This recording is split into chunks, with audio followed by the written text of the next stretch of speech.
तो चलिए दोस्तों, आप लोगों को ले चलते हैं हमारी ऐतिहासिक धरोहर नालंदा विश्वविद्यालय, राजगीर के एक बहुत ही उम्दा पर्यटन केंद्र।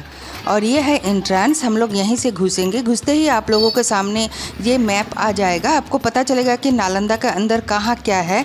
आप निश्चिंत होकर यहाँ पर घुस के अपने आप ही भीतर सब देख पाएंगे। और ये है टिकट घर। आप लोगों को 40 रुपये का एक टिकट खरीदना पड़ेगा। तो दोस्तों ये देखिए टिकट, और इसके बाद आप लोग भीतर प्रवेश करेंगे। सम्राट कुमार गुप्त इस बौद्ध शिक्षा का प्रधान केंद्र के हिसाब से और प्रधान केंद्र के रूप में नालंदा विश्वविद्यालय का उन्नयन किए थे। यहाँ पर चिकित्सा शास्त्र, गणित, व्याकरण के साथ साथ दूसरा कई विषयों को पढ़ाया जाता था। एक ज़माने में नालंदा हमारे भारत का गर्व था। तरह तरह के विषयों में तरह तरह के लोग और बड़े बड़े गुरुजी आके यहाँ पढ़ाया करते थे। और ये देखिए सामने एक गाइड सबको समझा रहे हैं। ऐसा तो इन लोगों का चार्ज है समझाने का 100-150 रुपया, पर ये कम ज़्यादा होते रहते हैं पर्यटक को देखकर और इनका अपनी सुविधा के अनुसार। ये आर्कियोलॉजिकल सर्वे ऑफ इंडिया भी नालंदा की देखरेख कर रहे हैं और हमारे लिए धरोहर को बचा रहे हैं और भविष्य प्रजन्मों के लिए भी बचा रहे हैं। नालंदा विश्वविद्यालय हमारे सामने आया सर्वप्रथम जो खनन कार्य शुरू हुआ था उसी के ज़रिए। 1915 की बात है दोस्तों। उस ज़माने में ब्रिटिश के सहायता से हमारे भारतीय लोग वहाँ पर जाके खनन कार्य शुरू किए। आर्कियोलॉजिकल सर्वे ऑफ इंडिया अभी इनका देखरेख कर रहे हैं, पर उस ज़माने में जो इनका खनन कार्य शुरू किए थे और जिनके मदद से किए थे, हम उनका सब कुछ डिस्क्रिप्शन बॉक्स में दे दिए। कृपया उनको थोड़ा देख लीजिएगा। और हाँ, एक बात दोस्तों, यहाँ पर सबटाइटल्स आपका बांग्ला और इंग्लिश में दिया हुआ है और मैं हिंदी में आप लोगों के साथ बात कर रही हूँ। तो चलिए दोस्तों भीतर आते हैं और ये पढ़ते हैं। भगवान महावीर एवं बुद्ध के काल से ही नालंदा की ऐतिहासिकता के प्रमाण प्राप्त होते हैं। बुद्ध के परम प्रिय शिष्यों में से एक सारिपुत्र के जन्म एवं निवास के रूप में भी इसे जाना जाता है। अर्थात बुद्ध के एक प्रिय शिष्य सारिपुत्र का जन्म और निर्वाण स्थल भी यही है। प्राच्य कला व संस्कृति के विख्यात शिक्षा संस्थान व महाविहार के रूप में इसकी पहचान 5वीं सदी में स्थापित हुई, जब चीन सहित अनेक सुदूरवर्ती देशों से बौद्ध भिक्षु ज्ञानार्जन हेतु यहाँ आते थे। हमने बताया ना, चीन से भी बौद्ध भिक्षु आते थे ज्ञान के लिए। इस संस्थान से जुड़े विद्वानों में नागार्जुन, आर्यदेव, वर्षबंधु, धर्मपाल, सुविष्णु, अशंग, शीलभद्र, धर्मकीर्ति, शांत रक्षित इत्यादि प्रमुख है। इनके अतिरिक्त प्रसिद्ध चीनी यात्रियों ह्यूएंत्सांग और ईद सिंह के नाम भी विशेष उल्लेखनीय है, जिन्होंने अपनी यात्रा वृत्तांत में नालंदा के महाविहारों, मंदिरों तथा भिक्षुओं के जीवन चर्चा आदि का विशद वर्णन किया है। धर्मशास्त्र, व्याकरण, तर्कशास्त्र, खगोलिकी माने भूगोल, तत्व विज्ञान, चिकित्सा एवं दर्शन शास्त्र आदि इस शिक्षा केंद्र का अध्ययन के मुख्य विषय थे। ये सब अच्छे विषय यहाँ पढ़ाए जाते थे।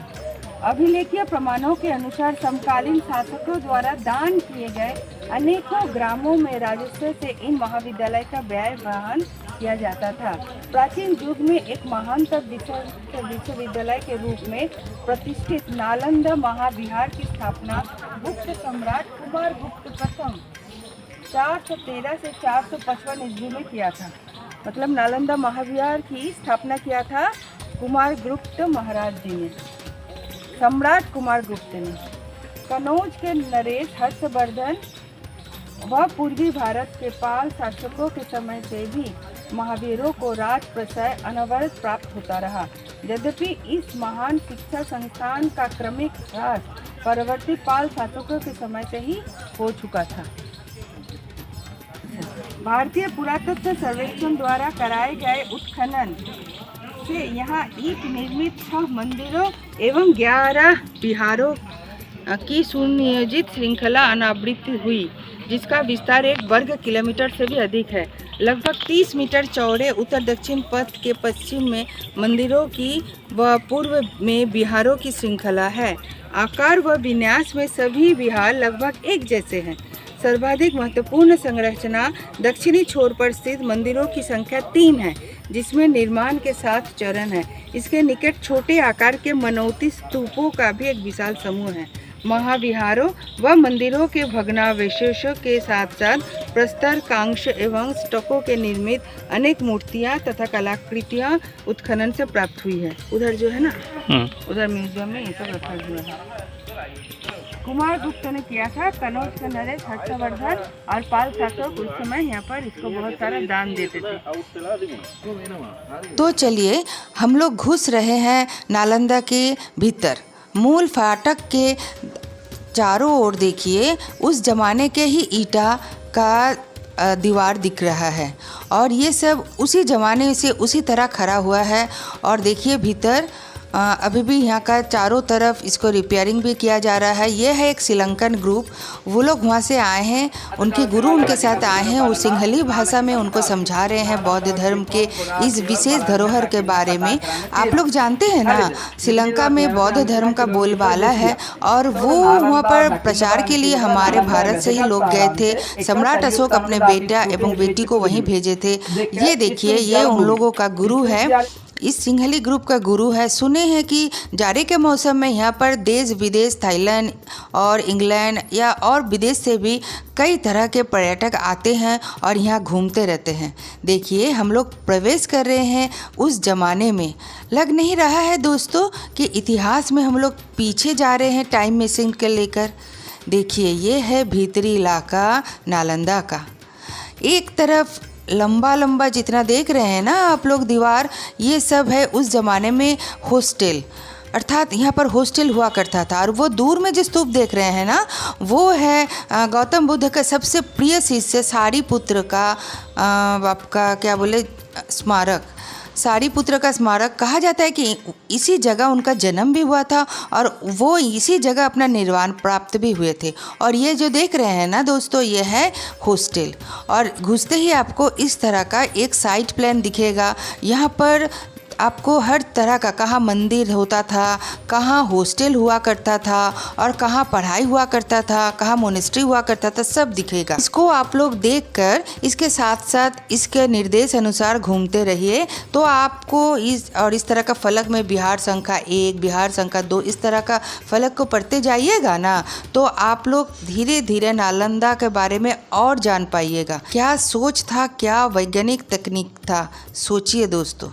पर कुछ कुछ जगह अभी सीमेंट से रिपेयरिंग किया गया है। जहाँ देख रहे हैं ना दोस्तों नीचे सीमेंट है, ये अभी हाल ही में किया गया है।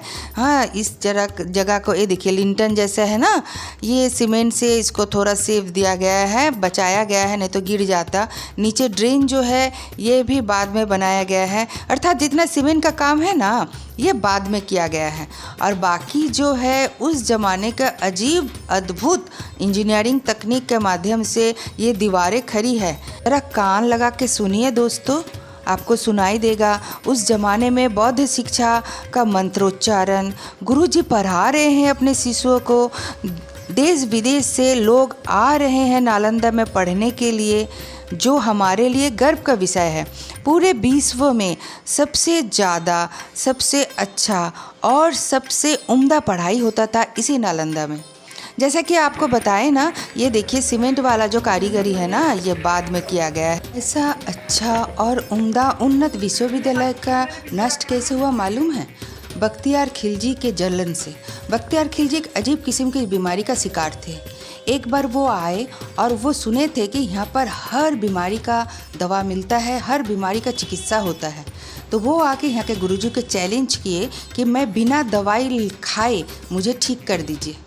तो गुरुजी अपने शिष्य के भेजे। शिष्य ने क्या किया, कुरान के हर पन्ने में दवाई लगा दिए और बख्तियार को कहे कि आप रोज़ कुरान पढ़ा कीजिए और कुछ नहीं। बख्तियार रोज़ कुरान पढ़ते, कुरान का पन्ना पलटने के लिए वो मुंह में हाथ देते, फिर से पन्ना पलटते।